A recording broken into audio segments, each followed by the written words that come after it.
காணாத கண்களில்லை, காணாமல் நாளது நகர்வதில்லை.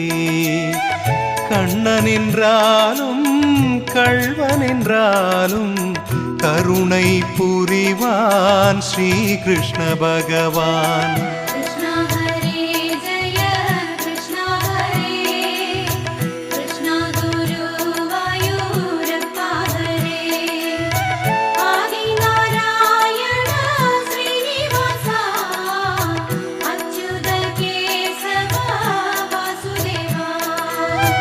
அழகிய கண்ணனின் அடிதனை எண்ணுவர், அவனது தொல்லைகள் அனைத்தையும் தாங்குவர்.